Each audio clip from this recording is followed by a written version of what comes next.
সে আমার ছোট বোন, বড় আদরের ছোট বোন। বলতে বলতে বোন চলে এসছে। তিথি চলে এসছে। আমার ছেলেকে তো ও আজকে রাখি পরাবে। তিথি হচ্ছে আমার বোনের মেয়ে। ছোট্ট থেকে ও আমার ছেলেকে রাখি পরায়, ভাইফোঁটা দেয়। এই দিনগুলো একটা আলাদা স্পেশাল দিন, বলো।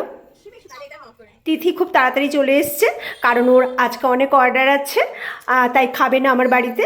ও তোমাদের তো বলিনি, তিথি নেল এক্সটেনশন করে, মেহেন্দি পরায়, ও ভীষণ গুণী মেয়ে।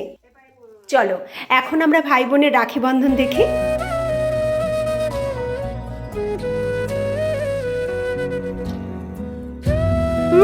ভাই বোনের ভালো গিফট দেওয়া না হলো। এখন একটু আমি ভাই ফোটায় বোনকে খাওয়াবার জন্য একটু পাউরুটি টোস্ট করব। তিথি কিচ্ছু খাবে না, ও এখন তাড়াতাড়ি বেরিয়ে যাবে, জোর করে আটকে রেখেছি। যাই হোক, একটু পাউরুটি টোস্ট করে খাওয়াই। ওকে জোর করে ধরে রেখে পাউরুটি টোস্ট করে দিলাম। আর ঘন দুধের চা খেতে খুব ভালোবাসে, 1 কাপ চা আর বিস্কিট দিলাম।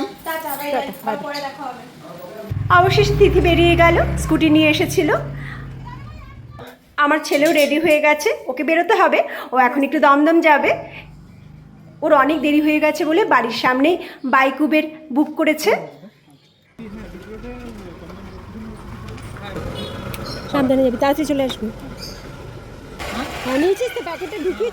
ভাই বোন দুদিকে দুজন চলে গেল, বাড়ি ফাঁকা হয়ে গেল।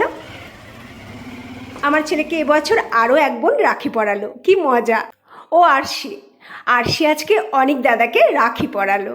আমি চাই পৃথিবী যতই ওলটপালট হোক না কেন, ভাই বোনের চিরবন্ধন যেন সব সময় অটুট থাকে। সব সময় যেন তারা খোলা মনে হাসে, খোলা মনে মেশে, একে অপরের পরিপূরক হয়, তাই না? আমার ছেলের রাখি বন্ধন উৎসব তোমাদের কেমন লাগলো? ভালো লাগলে লাইক, কমেন্ট আর শেয়ার অবশ্যই করো।